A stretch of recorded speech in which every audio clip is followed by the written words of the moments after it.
Alright guys, welcome back to the channel. I wanted to do a video specifically on what's been going on in the news with Gamestop because it's insane. It's allowed people to make a lot of money and it's allowed people to lose a hell of a lot of money as well. And I wanted to do a video for education purposes, and I want to keep it very simple and as layman as possible because there's a lot of people that are talking rubbish on this subject and it's causing people to get dragged into this fear of missing out, this FOMO movement, and all of a sudden every YouTuber, every person on Facebook is a specialist in stocks, and it's all BS, right? A lot of it is BS. Anytime everyone's talking about a stock, it's too late. And in this video, I'm going to show you why. So first of all, who are Gamestop? Gamestop are literally a company where you trade swap for computer games. It's like CEX here in the UK if you're in the UK. And it's a bricks and mortar business, or was. And back in 2019 sometime, it kind of got to the lowest point, hit rock bottom, and then a few investors decided to back it up and prop it up and start moving it online and start doing deals.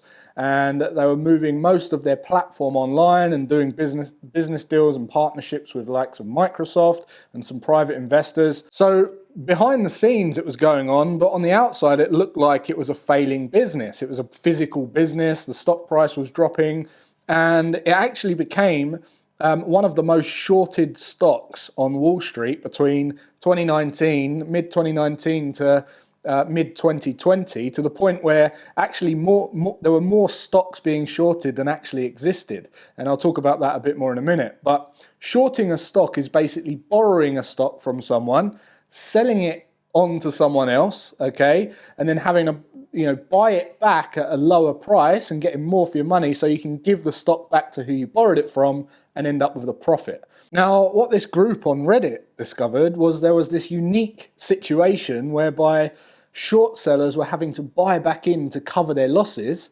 which causes the stock price to go higher, which then causes more short sellers to jump in and buy back in to cover their losses until it just rallies on and on and on, with the guys, the puppet masters, just pulling the strings, right? Now, this all started back in June 2020 when there was about a 500% bump in the stock price due to a move by GameStop to switch to online sales. They closed down a lot of their physical stores.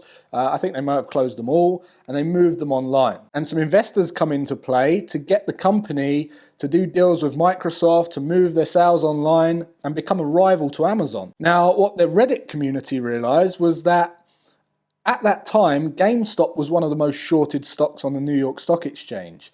And that meant that there was almost 90% of the stockholders were betting that the price would go down, and they were shorting the company. And as I just said, there were actually more stocks being shorted than actually existed, which was questionable. There was about 113% of shares held short at that time. So this is where it's set up for the stock to skyrocket, because it's called a squeeze, or some people reference it as a short squeeze. And basically this is how it works. Imagine if you just borrow a stock from someone, okay, and they say, yep, you can borrow it, but you've got to return it in 30 days. You then take the stock and you sell it to someone, okay, and you get the money. But because you've got to give the stock back to the person you borrowed it from, you have to go and, believe that the stock's going to go down in price, buy more back, so that you can give the stock back at what you borrowed it and end up with a profit. The rest is your profit. And that's essentially shorting. The problem is that if the stock value goes up, that means because you've had to buy the stock back that you owe, you've had to pay a higher price for it if it goes up. And the higher it goes up, the worse off you become, because you've got to return the stock. So you've got to bite the bullet at some point, right? You have to return the stock. So you've got to pay a price to get it back. So doing this is much riskier than buying a stock, because when you buy a stock, your risk is what you put in. So if you put in $10 and you buy $10 worth of stock and it goes up, that's great. But if it goes down, you only lose your $10. However, if you short the stock, it means that for every, if you put $10 in and it goes up to 100 in value, that means you're going to lose $90 for every $10 that you put in. So the community on Reddit said, with all this good news coming out about the company, it will cause the short sellers to exit their positions quickly and buy back in at a higher price. And then that will cause the price to go up even more. And then that will cause more short sellers to bite the bullet and buy in to cover their lost positions. And that will cause the market to go up and up and up, and it goes on and on and on, right? So that's why the Reddit users, this community on Reddit, earned a ton of money in a short period of time. But as I said, there was more shares being shorted than existed. So that's where the particular problem lied that made this unique. Okay, if the person who shorted the market has to give the stocks back that they owe and no one wants to sell their stock, then the price will just go up and up and up and up. And with all the news adding to it and the hype and all the retail investors and the YouTubers jumping in, the price went up and up and up even more. But the only time short sellers can buy their stock back from the puppet masters is when someone says, okay, I'll accept $1,000 or something, right? If they're not selling, then you can't get it back.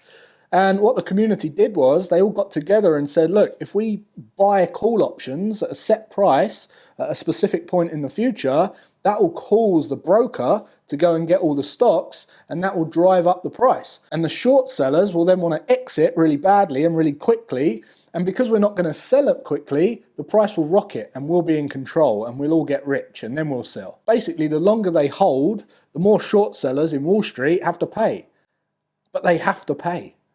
So this is a unique situation where a community has literally moved the market and beaten Wall Street. So to make this really, really simple, think about this. Imagine there's this big house party happening, right? And the hosts, they've promised it's going to be the best party ever. They've invited the royalty and the celebrities, and they're shouting about it, saying this is going to be the absolute best house party ever. Don't miss it. And you go and buy all of the beer, all of the drinks, and all of the food from the local supermarkets. The people hosting the party will be willing to pay you a ton of money over the normal price to buy all the food and the drink back so they can have the party. And that's essentially what's happened here. So what I think has come out of this is institutions will definitely be paying attention to these communities. They may start even building algorithms into their trading and monitoring the chat and building that into their trading. The power has definitely been shifted to communities and retail traders who have the power to move the markets like this. But don't get duped into it, okay? People earn money, people lose money. But as I said at the beginning of this video, if everyone's talking about it, it's too late, right? This started in 2019/2020. The stock is well overvalued right now, and everything eventually returns back to the long-term mean, which is what the market will pay, what it's worth, okay? This is a bubble, just like the tech crash, right? And people like Robinhood, they're limiting the trading now because of what's going on. And my thoughts on that, by the way, are that, first of all, they would have gotten hate whatever decision they made, whether they allowed it or restricted it. But when people enter the realm of trading, they understand that it's a zero-sum business, meaning that there's a winner and a loser, okay? Two participants agree to take place in a highly skilled arena and accept that there'll be a winner and there'll be a loser. And that's the entire game. Like, it's just no different from poker, boxing, golf, any other sport like that. Now, I think that this situation shows how little education there is when it comes to trading and speculation, and how much gambling is actually going on, caused by hype and fear and greed. Because every professional trader understands that the key to successful trading is all about managing risk. Okay, they're not traders first and foremost, they're risk managers first and foremost, and then the money's inevitable. So I personally think that the restrictions from Robinhood shouldn't have been put in place, but I also want to say this. If you're watching this video because you heard the hype and you didn't know the first thing about it and you wanted to find out more, you were either one of two people, okay? You were either really fascinated by what was happening and you just wanted to educate yourself, or there was a potential chance that you wanted to get in yourself and get involved. To which I would say this: if you don't know what you're doing, you will go round and round and round in circles. This happens again in the future, you'll try and do the same thing, you'll get in too late. And then it happens again and you'll get in too late. And you'll be trying to do something that's really meaningless to you, just trying to get a quick win. So you'll never have results. If you are that person, you're far better to empower yourself by learning and understanding how to identify good stocks, which is pretty simple. And I can help you with that. But if you're not that person, just concentrate on something else, right? My Bitcoin trade was 2 years and 2 months, but I was interested in it when no one was talking about it, and I got out when everyone was talking about it, right? If you hear someone talking about it, it's too late. It was 2 years ago you needed to look at it. So that's it for this video. Let me know what you think. Let me know, your thoughts on this. Let me know your thoughts on Robinhood. I'd love to hear your comments. But I thought I'd share that with you because I think this is a really important message. There's a lot of kids out there now looking up to influencers who are promoting to be some kind of stock wizard, and in actual fact the people talking about stocks right now are talking about it because everyone's talking about it. They haven't got a clue. So that's it, guys. Take care. I'll see you in the next video. Thanks for watching, and I'll see you then.